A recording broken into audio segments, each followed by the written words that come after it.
రేణు దేశాయ్ మీద పవన్ కళ్యాణ్ అభిమానులు పదే పదే కామెంట్ చేస్తూ ఆమెను ఇబ్బంది పడేట్టు చేస్తున్నారు. వదిన అని పిలుస్తూ బాధ పెడుతూనే ఉన్నారు.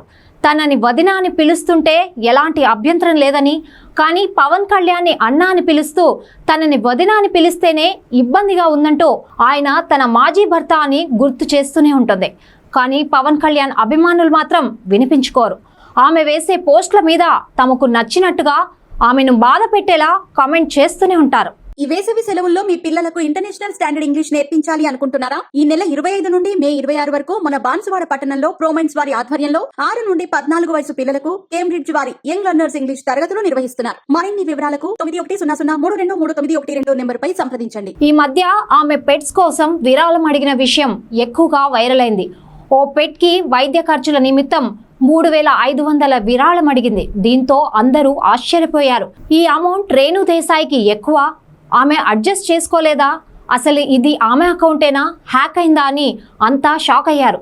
చివరకు ఆమె ఓ వీడియోని వదిలారు. ఆ విరాళం అడిగింది తానేనని, ప్రతి నెల తాను పెట్స్ కోసం పెట్టుకునే డబ్బులుంటాయని, అది మించిపోయినప్పుడు ఇలా విరాళం అడిగి ఇతర పెట్ సంక్షేమాన్ని చూస్తానని, మొత్తం డబ్బులు వాటికి ఖర్చు చేస్తే నా పిల్లలకు నాకు తినడానికి కూడా ఉండదని క్లారిటీగా వివరించారు. ఇలా రేణు దేశాయ్ తనకు చేతనైన సాయాన్ని చేస్తూ జంతు ప్రేమను చూపిస్తున్నారు. కానీ ఈ పని క్రెడిట్ కూడా పవన్ కళ్యాణ్ ఖాతాలోనే వేయాలని కొంతమంది అభిమానులు చూశారు.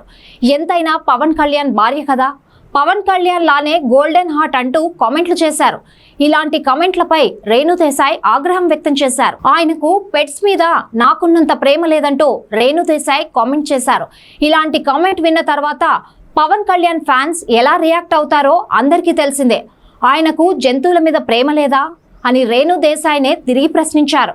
మీరు ఇలా మాట్లాడకూడదని, మీరు ఇంకా ఆయన పిల్లలకు తల్లి అని, ఆయన రెస్పాన్సిబిలిటీ మీ మీద ఉంటుందని ఇలా ఏదేదో లెక్చర్స్ ఇస్తూ పోయారు. ఈ కామెంట్స్ కు రేణు దేశాయ్ కాస్త పౌరుషంగానే సమాధానం ఇచ్చారు. నేను ఆయన భార్యని కాదు, ఆయన రెస్పాన్సిబిలిటీ నా మీద ఎందుకుంటుంది? నేను ప్రేమించినంతగా యానిమల్స్ ని ఆయన ప్రేమిస్తాడా? నీకు ఎలా తెలుసు? ఈ 55 ఏళ్లలో జంతు సంక్షేమం కోసం ఆయన చేసిందేంటి?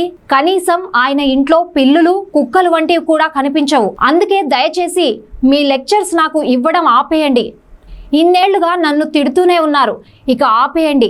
మీరంతా ఎప్పుడు మారతారు, ఆగుతారు? మీరు అనాలోచితంగా అనే కామెంట్స్ నన్ను ఎంతగానో బాధ పెడుతున్నాయో మీరెందుకు అర్థం చేసుకోవడం లేదు అని ఆవేదన చెందారు. హలో పీపుల్, నేను మీ సంజు అఫీషియల్.